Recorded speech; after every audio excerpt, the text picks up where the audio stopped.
Capítulo 1. Los 10 principios de la economía. La palabra economía proviene del griego oikonomos, que significa el que administra un hogar.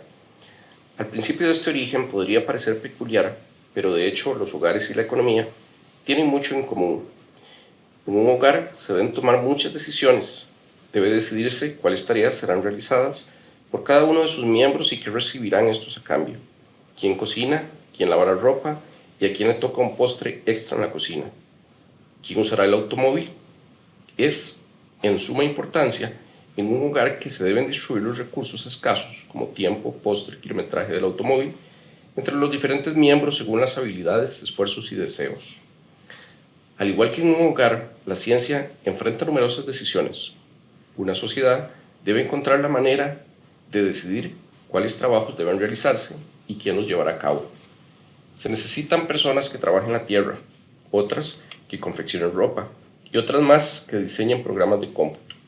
En fin, una vez que se han asignado las diferentes tareas a los individuos que las llevarán a cabo, así como la tierra, los edificios y las máquinas, deben asignarse de igual forma los diferentes bienes y servicios que se producirán. Debe decidirse quién comerá caviar y quién papas, quién conducirá un Ferrari y quién tomará el autobús. La administración de los recursos de la sociedad es importante porque los recursos son escasos. Escasez significa que la sociedad tiene recursos limitados y, por tanto, no se puede producir todos los bienes y servicios que las personas desearían tener. De la misma manera que un miembro del hogar no puede tener todo lo que quiere, la sociedad no puede proporcionar a todos sus miembros el máximo nivel de vida a que cada uno aspira. La economía es el estudio de cómo la sociedad administra sus recursos escasos. En la mayoría de las sociedades, los recursos no son asignados por un dictador omnipotente, sino que se distribuyen por medio de las elecciones combinadas de millones de hogares y empresas. Es por esto que los economistas estudian la manera en que las personas toman sus decisiones, cuánto trabajan, qué compran, cuánto ahorran y en qué invierten sus ahorros. Los economistas también estudian la manera en que las personas se interrelacionan. Examinan, por ejemplo, cómo una multitud de compradores y vendedores de un cierto bien determinan a qué precio se vende y en qué cantidad. Finalmente, los economistas también analizan las fuerzas y tendencias que afectan a la economía en su conjunto, entre ellas el crecimiento del ingreso promedio, la proporción de la población que no encuentra empleo y la tasa a la que se incrementan los precios. El estudio de la economía tiene múltiples facetas, pero se encuentra unificado por varias ideas fundamentales. En este capítulo estudiaremos los 10 principios de la economía y le pedimos que no se preocupe si no los entiende en primera instancia o si estos no le parecen totalmente convincentes. En los capítulos subsiguientes se analizarán estas ideas de un modo más profundo. Aquí se introducen los 10 principios de la economía para ofrecer una visión amplia del objeto de estudio. Este capítulo debe considerarse como un avance de los fascinantes conocimientos que estudiaremos. ¿Cómo toman decisiones las personas? Una economía no tiene nada de misteriosa, independientemente de que hablemos de la economía de Los Ángeles, la de Estados Unidos o la del mundo. La economía es solo un grupo de personas que interaccionan en su vida diaria.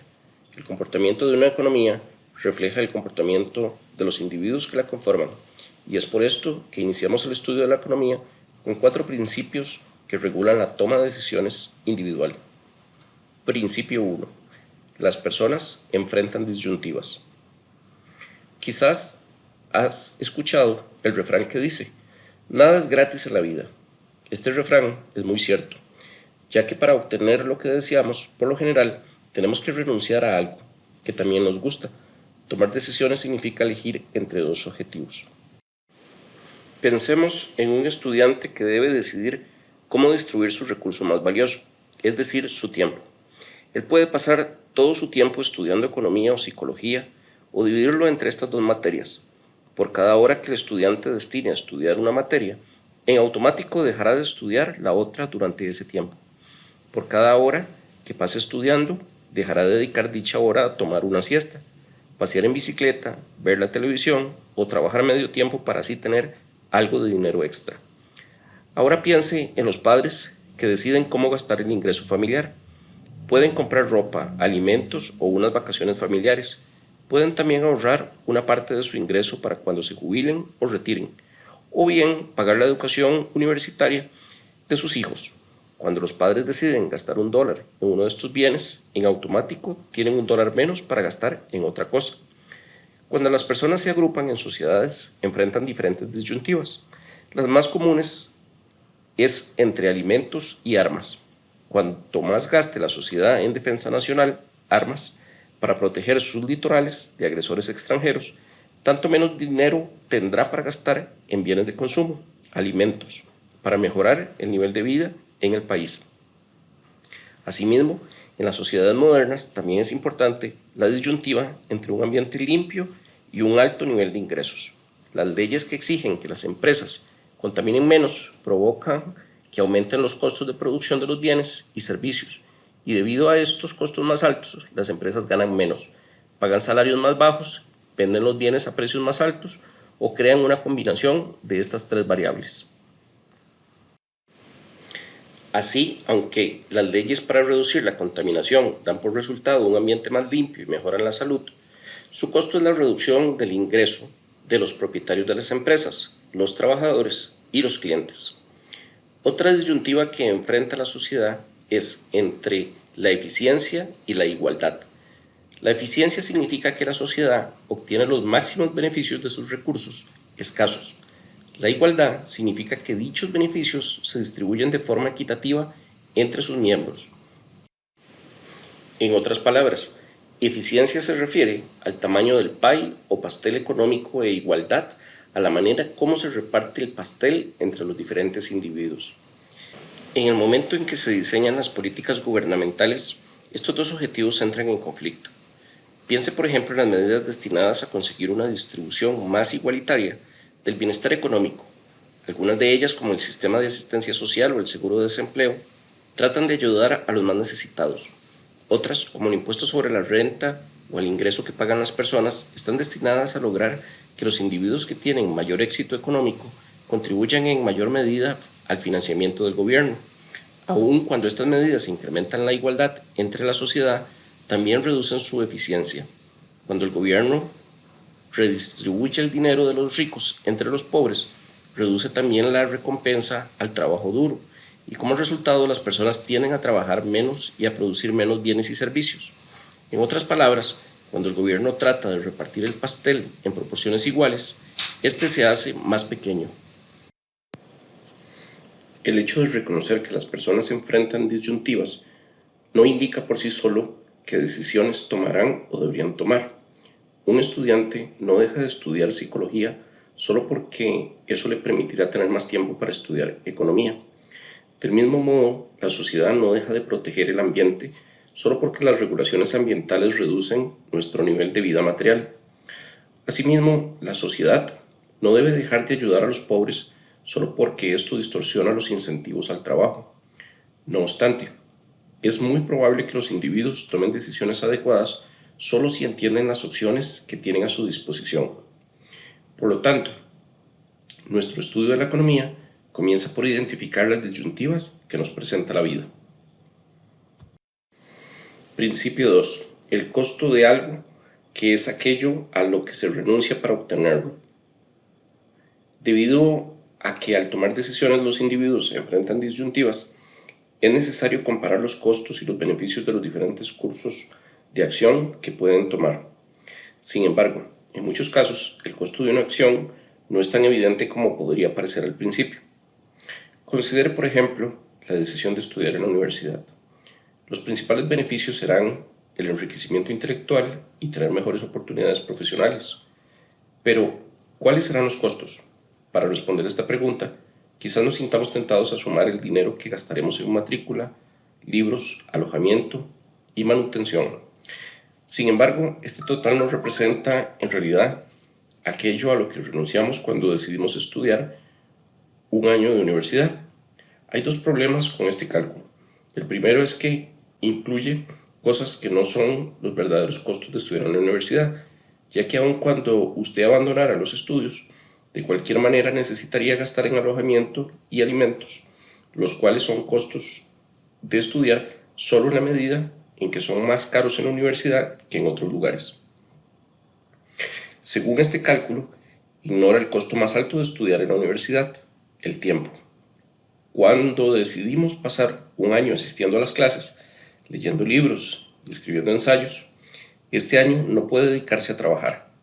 Para la mayoría de los estudiantes, el costo más alto de asistir a la universidad es dejar de ganar dinero que generarían si trabajaran. El costo de oportunidad de una cosa es aquello a lo que renunciamos para obtenerla. Cuando tomamos una decisión, debemos ser conscientes de los costos de oportunidad que acompañan cada una de nuestras posibles acciones. De hecho, por lo general, sucede así. Los deportistas colegiales que tienen la posibilidad de ganar millones, si abandonan los estudios y se dedican profesionalmente al deporte, son muy conscientes de que para ello el costo de oportunidad de estudiar en la universidad es muy alto. No es de extrañar que a menudo lleguen a la conclusión de que el beneficio de estudiar en la universidad no vale la pena el costo. Principio 3. Las personas racionales piensan en términos marginales. Los economistas por lo general suponen que las personas son racionales. Una persona racional, dada la oportunidad sistemática y deliberadamente, hace todo lo posible para lograr sus objetivos. Al estudiar economía, usted encontrará empresas que deciden cuántos trabajadores contratarán y cuánto producirán, y venderán para maximizar sus beneficios. También encontrarán personas que deciden cuánto tiempo trabajarán y cuáles bienes y servicios deben adquirir con su ingreso con la finalidad de alcanzar la mayor satisfacción posible. Las personas racionales saben que las decisiones en la vida raras veces consisten en elegir entre lo blanco y lo negro, y que a menudo existen muchos matices de grises. Por ejemplo, a la hora de la cena no tenemos que elegir entre ayunar o comer en exceso. Más bien la decisión consiste en si debemos comer o no más puré de papa. Asimismo, cuando estamos en época de exámenes, no necesitamos elegir entre no estudiar o estudiar las 24 horas del día, sino entre dedicar una hora más al estudio o ver televisión. Los economistas utilizan el término cambio marginal para describir los pequeños ajustes que realizamos a un plan que ya existía. Es importante resaltar que margen significa borde, y por eso los cambios marginales son aquellos que realizamos en el borde de lo que hacemos. Las personas racionales a menudo toman decisiones comparando los beneficios marginales y los costos marginales. Por ejemplo, suponga que está pensando en llamar a una amiga por su teléfono celular. Usted decide que hablar con ella 10 minutos le brindará un beneficio que evalúa más o menos en $7. El servicio de telefonía celular le cuesta $40 mensuales, más de 0,50 por minuto, por todas las llamadas que realice. Por lo general, habla 100 minutos al mes, por lo que la factura mensual total es de $90. En estas circunstancias, debe realizar la llamada. Podría sentirse inclinado a razonar de la siguiente manera. En vista de que el pago, $90 por 100 minutos de llamadas al mes, el minuto promedio al teléfono le cuesta 0,90. Por lo tanto, una llamada de 10 minutos cuesta $9. Debido a que el costo de $9 es mayor que el beneficio de 7, no voy a hacer la llamada. Sin embargo, esa conclusión es errónea. Aunque el costo promedio de una llamada de 10 minutos es de $9, el costo marginal, es decir, la cantidad que aumentaría su factura si realiza la llamada extra, es de tan solo $5. Para tomar la decisión correcta, debe comparar el beneficio marginal y el costo marginal, en virtud de que el beneficio marginal de $7 es mayor que el costo marginal de $5. Debe efectuar la llamada. Este es un principio que se extiende de manera innata.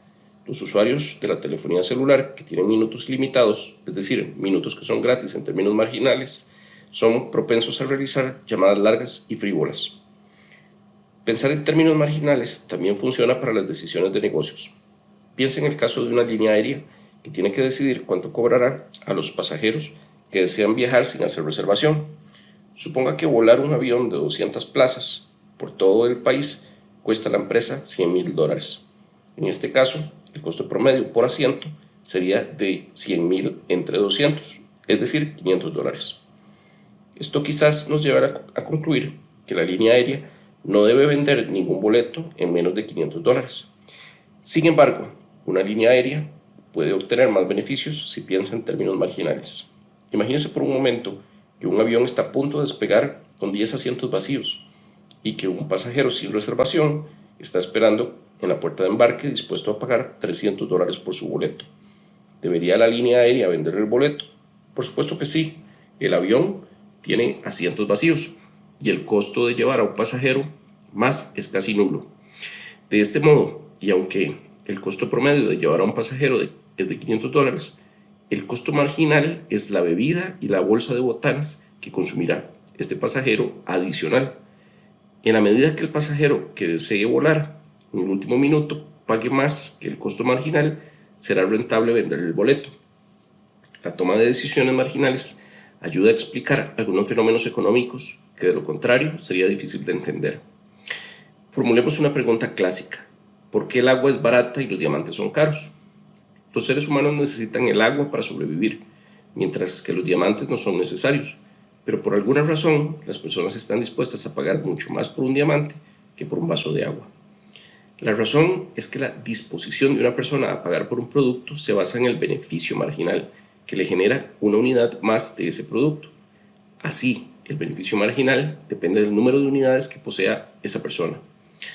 Aun cuando el agua es esencial, el beneficio marginal de tener un vaso más es casi nulo, debido a que el agua es muy abundante. En cambio, aunque nadie necesite diamantes para sobrevivir, el hecho de que estos sean tan escasos provoca que las personas piensen que el beneficio marginal de tener un diamante extra es grande. Un tomador de decisiones racional emprende una acción si y solo si el beneficio marginal de esta acción es mayor que el costo marginal. Este principio explica por qué las líneas aéreas están dispuestas a vender boletos a un precio inferior al costo promedio y por qué las personas lo están a pagar más por los diamantes que por el agua. Puede tomar algún tiempo acostumbrarse a la lógica del razonamiento marginal, pero el estudio de la economía brinda múltiples oportunidades para aplicar este razonamiento. Principio 4. Las personas responden a los incentivos. Un incentivo es algo como la perspectiva de un castigo o una recompensa que induce a las personas a actuar. Las personas racionales responden a los incentivos debido a que toman decisiones comparando los costos y los beneficios. Verá cómo los incentivos desempeñan una función primordial en el estudio de la economía. Un economista llegó incluso a decir que la disciplina entera podía resumirse en la siguiente frase: las personas responden a los incentivos, lo demás es irrelevante. Los incentivos son fundamentales en el análisis del funcionamiento de los mercados. Por ejemplo, cuando aumenta el precio de las manzanas, las personas deciden consumir menos. A su vez, el productor decide contratar más trabajadores con la finalidad de cultivar más manzanas.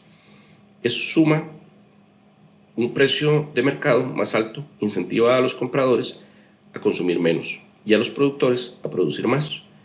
Como después se verá, la influencia de los precios en el comportamiento de los consumidores y los productores es de vital importancia para determinar cómo distribuye una economía de mercado los recursos escasos.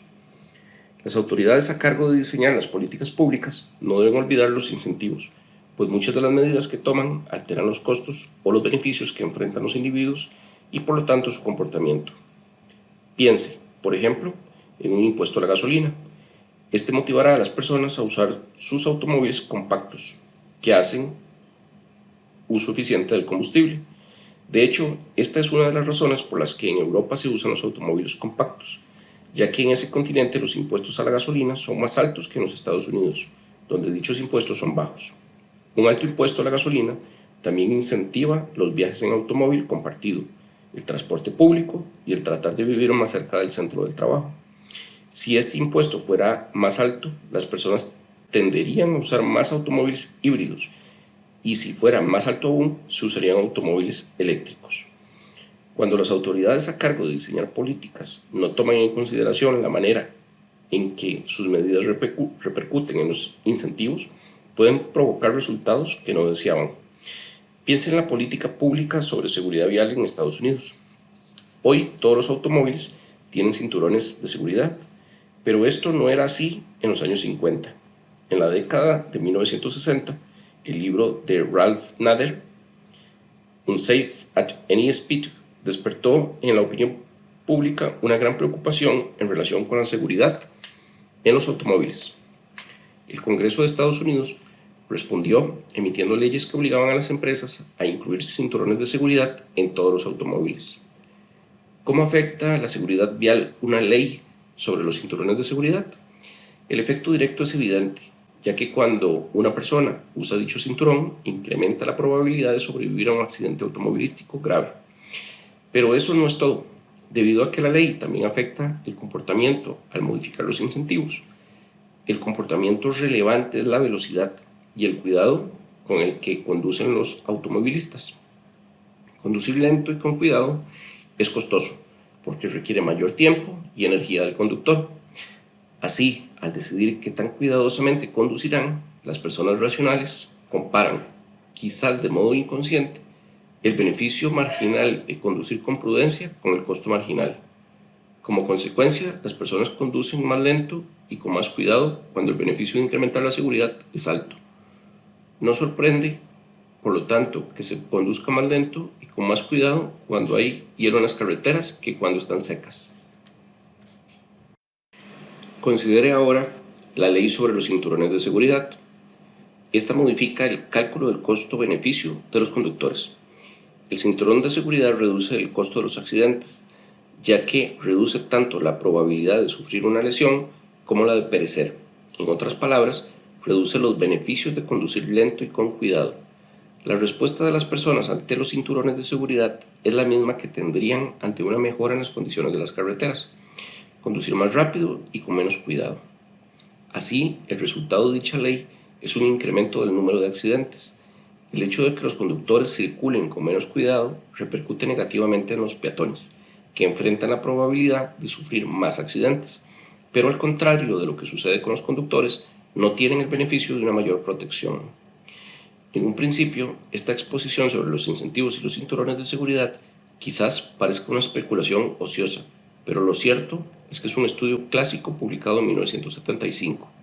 El economista Sam Peltzman argumentó que las leyes sobre seguridad en los automóviles produjeron mucho más de los efectos ya señalados. Según los datos recabados por Peltzman, las leyes dieron como resultado menos muertes por accidentes, pero también más accidentes.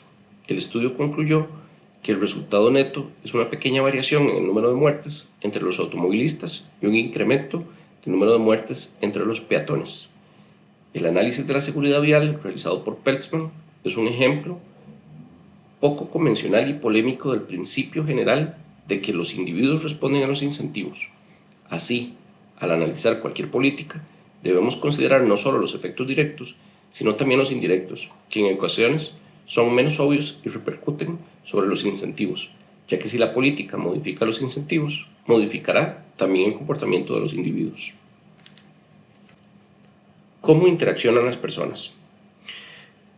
Los primeros 4 principios analizan la manera en que las personas toman sus decisiones. Muchas de las decisiones que tomamos durante nuestra vida nos afectan, pero también a quienes nos rodean. Los siguientes 3 principios se refieren a la manera en que interactúan las personas. Principio 5. El comercio puede mejorar el bienestar de todos. Quizás usted se haya enterado por las noticias que en el mercado mundial China es el competidor de Estados Unidos. Esto, de alguna manera, es verdad, porque las empresas estadounidenses y las chinas producen muchos de los mismos bienes. Las empresas de Estados Unidos y China compiten por los mismos clientes en los mercados de ropa, juguetes, paneles solares, neumáticos para automóviles y muchos otros artículos. Sin embargo, es fácil dejarse engañar cuando se piensa en la competencia entre países. El comercio entre 2 naciones no es como una competencia deportiva en la que uno gana y otro pierde. Por el contrario, el comercio entre 2 países puede mejorar el bienestar de las naciones participantes. Para entender por qué sucede esto, piense en cómo es que el comercio afecta a las familias cuando un miembro de la familia busca trabajo, compite con miembros de otras familias que también buscan empleos. Del mismo modo, las familias compiten entre sí cuando van de compras, ya que cada una desea comprar las mejores mercancías a los mejores precios. Por lo tanto, podemos decir que la economía, cada familia compite con las demás. Sin embargo, y a pesar de que esta competencia, el bienestar de una familia no mejoraría si se aislara del resto. porque si lo hiciera tendría que cultivar sus propios alimentos, confeccionar ropa y construir su casa. Así resulta evidente que las familias ganan mucho al comerciar unas con otras. El comercio le permite a cada persona especializarse en las actividades que realiza mejor, ya que pueden ser cultivar el campo, coser o construir casas. El comercio les permite a las personas comprar una mayor variedad de bienes y servicios a un menor precio. Los países, como las familias, se benefician del comercio entre sí, ya que les permite especializarse en lo que hacen mejor y disfrutar así de una mayor variedad de bienes y servicios. Los chinos, franceses, egipcios y brasileños son tanto nuestros socios como nuestros competidores en la economía mundial. Principio 6. Los mercados son por lo general un buen mecanismo para organizar las actividades económicas. La caída del comunismo en la Unión Soviética y Europa Oriental durante la década de 1980 fue uno de los cambios más importantes que ocurrieron en el mundo en el último siglo. Los países comunistas funcionaban bajo la premisa de que el gobierno era el más indicado para asignar los recursos escasos de la economía.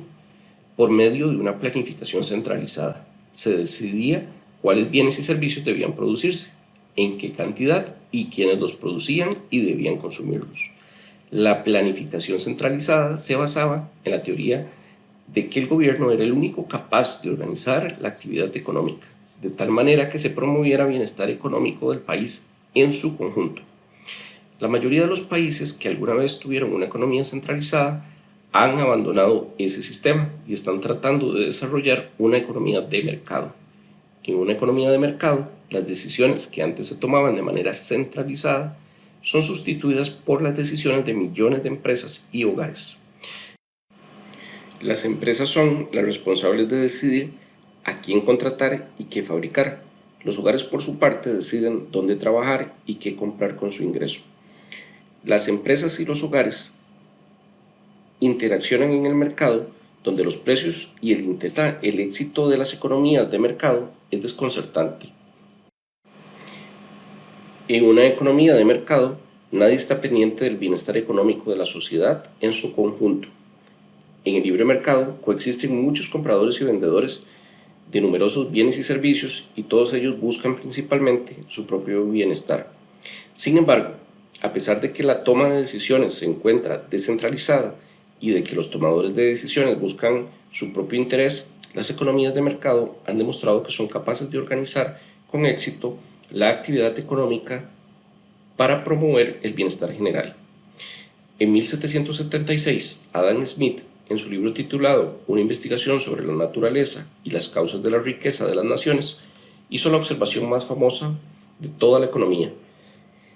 Es decir, afirmó que los hogares y las empresas interaccionan en los mercados como si fueran guiados por una mano invisible que los lleva a obtener los resultados deseables del mercado.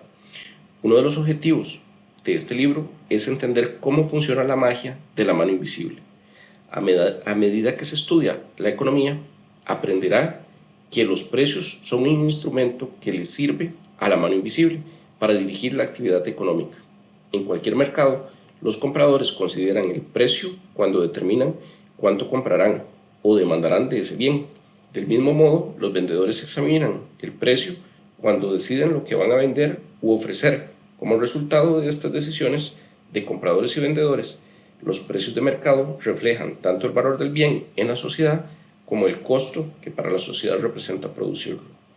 La gran aportación de Smith fue que los precios se ajustan para guiar a cada uno de los compradores y vendedores a obtener resultados que en muchos casos maximizan el bienestar de la sociedad. Las ideas de Smith tienen un importante corolario. Cuando el gobierno no impide que los precios se ajusten naturalmente a la oferta y la demanda, impide también que la mano invisible funcione para coordinar las decisiones de millones de hogares y empresas que integran una economía. Este corolario explica por qué los impuestos afectan negativamente la asignación de los recursos, distorsionan los precios y por ende las decisiones de los hogares y las empresas. También explica el gran daño que causan las políticas que controlan directamente los precios, como el control de rentas. Además, explica el fracaso del comunismo. No hay que olvidar que en los países comunistas los precios no los determinaba el mercado, sino que se establecían por medio de una planificación centralizada. Los planificadores carecían de la información necesaria acerca de los gustos de los consumidores y los costos de los productores, variables que en una economía de mercado se reflejan en los precios. La planificación centralizada falló porque trató de manejar la economía con una mano atada a la espalda, la mano invisible del mercado. Principio 7. Los gobiernos pueden mejorar algunas veces los resultados del mercado. Si la mano invisible del mercado es tan valiosa, ¿para qué necesitamos al gobierno? Uno de los propósitos del estudio de la economía es redefinir la visión de usted respecto al papel adecuado y el ámbito correcto de la política gubernamental. Una de las razones por las cuales necesitamos el gobierno es porque la magia de la mano invisible de la economía solo funciona cuando aquel hace valer las reglas y mantiene las instituciones que son fundamentales en una economía de mercado. Lo que es aún más importante es el hecho de que las economías de mercado necesitan instituciones que hagan valer los derechos de propiedad a las personas para que éstas puedan ejercer propiedad y control sobre los recursos escasos. Un campesino no cultivará la tierra si cree que le robarán su cosecha. De igual manera, un restaurante no ofrecerá alimentos a menos que haya algo que le asegure que los clientes pagarán antes de irse. Una empresa de entretenimiento no producirá DVDs si un número importante de clientes potenciales dejan de pagar su producto porque prefieren las copias pirata de los discos. En suma, todos dependemos de la policía y del sistema de justicia que proporciona el gobierno, ya que estas instituciones hacen que se respeten los derechos sobre las cosas que producimos y la mano invisible confía en nuestra capacidad de hacer respetar nuestros derechos. Pero existe otra razón por la que necesitamos al gobierno. La mano invisible es muy poderosa, pero no omnipotente. Promover la eficiencia y la igualdad son las dos grandes razones por las cuales el gobierno debe invertir en la economía para cambiar la manera en que las personas asignan los recursos. Es decir, la mayoría de las políticas económicas aspiran a agrandar el pie económico o a cambiar la manera en que se reparte. Considere, en primer lugar, la meta de eficiencia.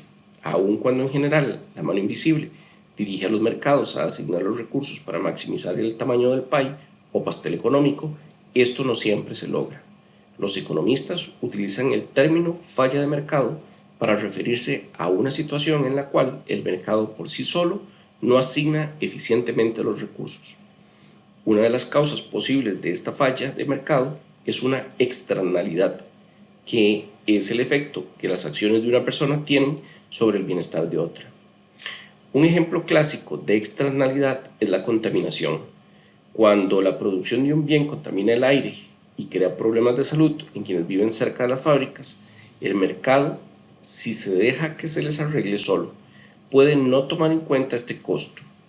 Otra posible causa de una falla de mercado es el poder de mercado, que se refiere a la habilidad que tiene una sola persona o empresa o un grupo pequeño de personas o empresas para influir indebidamente en los precios de mercado. Por ejemplo, si todos los habitantes de un pueblo necesitan agua, pero hay un solo pozo, el propietario del mismo no está sujeto a la competencia rigurosa con la cual la mano invisible frena el interés personal. Entonces puede proveer esta oportunidad y restringir la producción de agua para asignar un precio más alto. En presencia de externalidades o del poder de mercado, una política pública bien diseñada puede mejorar la eficiencia económica. Ahora, considere la meta de la igualdad. Aun cuando la mano invisible busca la eficiencia económica, no siempre puede garantizar la distribución equitativa de la prosperidad económica. Una economía de mercado recompensa a las personas según su capacidad para producir bienes, por lo que otros están dispuestos a pagar. El mejor jugador de básquetbol del mundo gana más que el mejor jugador de ajedrez, simple y sencillamente porque las personas están dispuestas a pagar más por asistir a un partido de básquetbol que a uno de ajedrez. La mano invisible no garantiza que todos tengan alimentos suficientes, ropa digna o atención médica adecuada. Y estas desigualdades, dependiendo de la filosofía política de cada cual, exigen la intervención gubernamental. En la práctica, muchas de las políticas públicas, como el impuesto sobre la renta y la seguridad social están encaminadas a lograr una distribución más equitativa del bienestar económico. Afirmar que el gobierno puede mejorar los resultados del mercado algunas veces no significa que siempre esté dispuesto a hacerlo. Las políticas públicas no están hechas para ángeles, sino por un proceso político que dista mucho de ser perfecto. Algunas veces las políticas están diseñadas simplemente para recompensar a quienes tienen más poder político. Otras veces están hechas por líderes bien intencionados, pero que carecen de información. Al estudiar economía, usted se convertirá en un mejor juez de cuándo es justificable una política gubernamental y sabrá decidir entre aquellas que promuevan la eficiencia y la igualdad y las que no. ¿Cómo funciona la economía en su conjunto? Comenzamos por analizar cómo toman decisiones las personas y después analizamos cómo interaccionan entre ellas. La economía está conformada por todas estas decisiones e interacciones. Los últimos 3 principios se refieren a cómo funciona la economía en su conjunto. Principio 8. El nivel de vida de un país depende de su capacidad para producir bienes y servicios. La diferencia entre el nivel de vida que existe entre los distintos países del mundo es asombrosa. En 2011, por ejemplo, el estadounidense promedio tenía un ingreso anual aproximadamente de $48,000, mientras que en el mismo año el mexicano promedio recibía cerca de $9,000, el chino promedio alrededor de $5,000 y el nigeriano promedio solo $1,200. Como es de esperar, esta variación tan grande en el ingreso promedio se refleja en diferentes indicadores de la calidad de vida. Los ciudadanos de los países con mayor ingreso tienen más televisores, más automóviles, mejor alimentación, mejor sistema de salud y mayor esperanza de vida que los ciudadanos de los países de bajos ingresos. A través del tiempo, los cambios en el nivel de vida son también muy importantes. En Estados Unidos el ingreso ha crecido históricamente a un ritmo de 2% anual, después de hacer los ajustes por los cambios en el costo de la vida. A esta tasa, el ingreso promedio se duplica cada 35 años. A lo largo del siglo pasado se multiplicó aproximadamente 8 veces. ¿Cómo se explican estas grandes diferencias entre los niveles de vida de los diferentes países y las distintas épocas? La respuesta es sorprendentemente simple. Casi todas las variaciones de los niveles de vida pueden atribuirse a las diferencias existentes entre los niveles de productividad de los países. Esto es, la cantidad de bienes y productos que se pueden producir por cada unidad de trabajo. En los países donde los trabajadores son capaces de producir una gran cantidad de bienes y servicios por unidad de tiempo, la mayoría de las personas disfrutan de un alto nivel de vida. Al mismo tiempo, en los países donde los trabajadores son menos productivos, la mayoría de la población lleva una existencia más precaria. Asimismo, la tasa de crecimiento de la productividad de un país predetermina la tasa de crecimiento del ingreso promedio.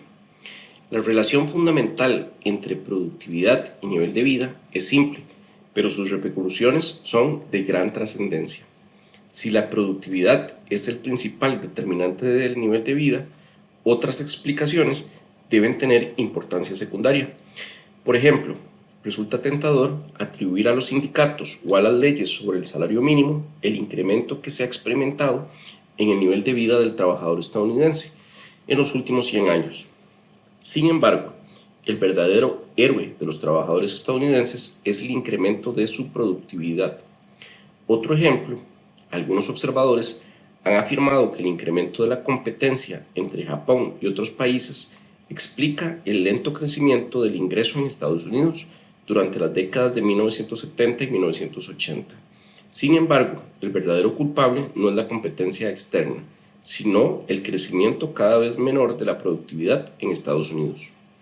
La relación entre la productividad y el nivel de vida tiene también profundas implicaciones en la política pública. Cuando pensamos en cómo una medida afectará los niveles de vida, la pregunta clave es cómo afectará esta medida nuestra capacidad para producir bienes y servicios. Para mejorar los niveles de vida, los diseñadores de políticas deben incrementar la productividad, asegurando que los trabajadores tengan un buen nivel de estudios, dispongan de las herramientas necesarias para producir los bienes y servicios y puedan acceder a la mejor tecnología existente. Principio 9. Cuando el gobierno imprime demasiado dinero, los precios se incrementan. En enero de 1921, un periódico en Alemania costaba 30 centavos de marco. Menos de 2 años después, en noviembre de 1922, el mismo periódico tenía un precio de 70 millones de marcos y todos los precios de la economía alemana aumentaron al mismo ritmo. Este fenómeno es uno de los ejemplos históricos más relevantes de inflación, que es un incremento del nivel general de los precios de la economía. Aunque en Estados Unidos nunca se ha experimentado una inflación tan grande como la que se vivió en Alemania en la década de 1920, la inflación ha sido un problema en algunas épocas. En la década de 1970, por ejemplo, cuando el nivel generalizado de los precios aumentó más del doble, el entonces presidente de Estados Unidos, Gerald Ford, denominó la inflación el enemigo público número 1. Por el contrario, la inflación en la primera década del siglo XXI ha sido cercana al 2.5% anual, lo que significa que a este ritmo los precios necesitarían 30 años para duplicarse. Debido a que una tasa alta de inflación impone varios costos a la sociedad, mantener la inflación a un nivel bajo es uno de los objetivos de quienes diseñan las políticas económicas de los diferentes países del mundo. ¿Qué provoca la inflación? En la mayoría de los casos, la inflación es alta y se mantiene así por un tiempo. El culpable es un incremento de la cantidad de dinero en circulación. Cuando un gobierno emite grandes cantidades de dinero, el valor de este disminuye.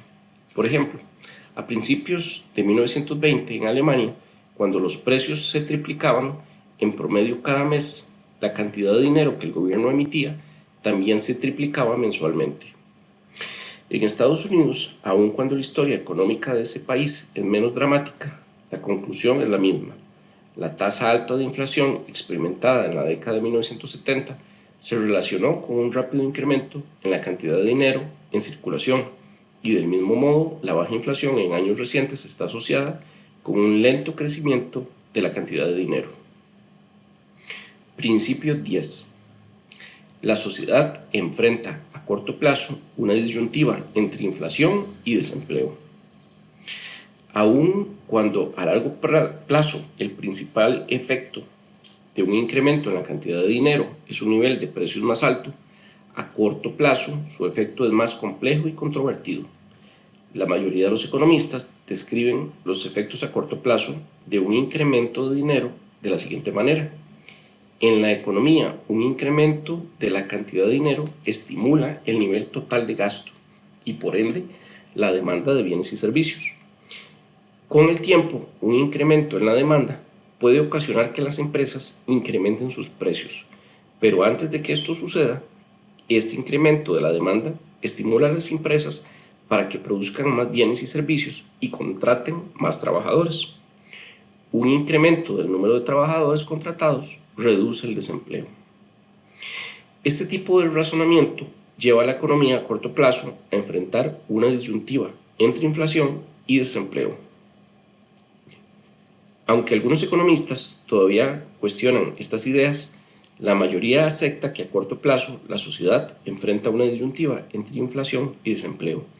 Esto significa que en un periodo de 1 o 2 años, varias de las políticas económicas influyen en la inflación y el desempleo en sentidos contrarios.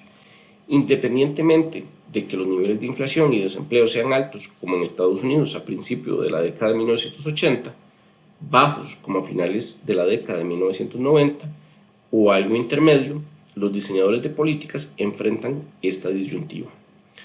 A corto plazo, la disyuntiva entre desempleo e inflación desempeña un papel clave en el análisis del ciclo económico, el cual consiste en fluctuaciones irregulares y en gran medida impredecibles de la actividad económica, medida esta en función de la producción de bienes y servicios o del número de personas empleadas.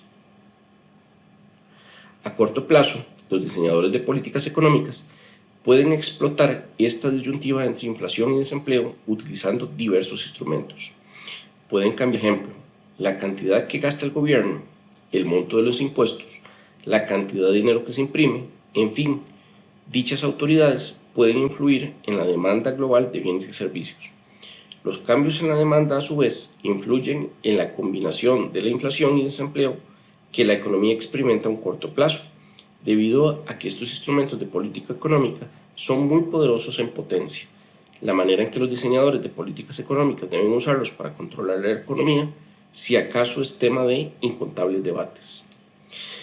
El debate se volvió aún más intenso en los primeros años de la presidencia de Barack Obama.